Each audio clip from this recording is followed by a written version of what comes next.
Meteorologist Serena Arnold checking in saying Happy Earth Day, because Saturday, April 22nd is Earth Day. And this is a pretty special day for my family. We actually always go out on Earth Day and pick up trash along the road somewhere. So I encourage you, please go do something to make the earth more beautiful.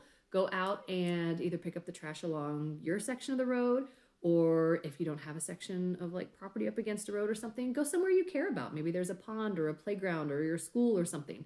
Go over there. I guarantee you there's going to be things you could pick up. Go do it. Do it safely. But you know, it'd be a really good thing to do for the planet and something that I really believe in.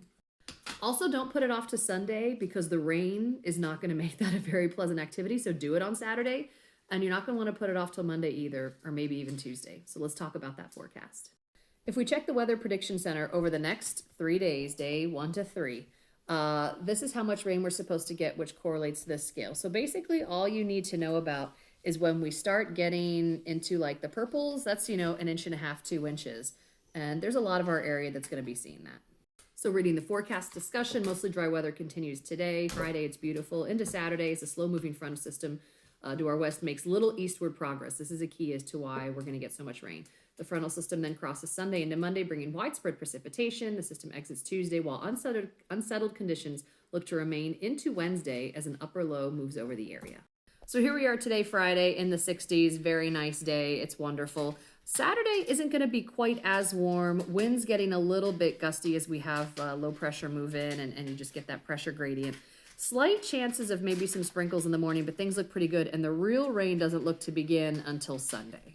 Now, the forecast discussion has a lot of good information about it, but there's a line here you should see, and that's basically, so the forecast confidence drops as we move out past the early part of next week. And they explain why we're right between a low pressure and a ridging area, and it's going to be a very tight gradient, and kind of where we fall in that kind of, you know, means this is one of those rare times where we can't really look out a week in advance and say with any confidence what's going to be happening. So if you see a forecast that's telling you what's going to happen beyond like Tuesday, maybe Wednesday, know that there's a lot of uncertainty there that even meteorologists see, but your free weather app will have no idea about.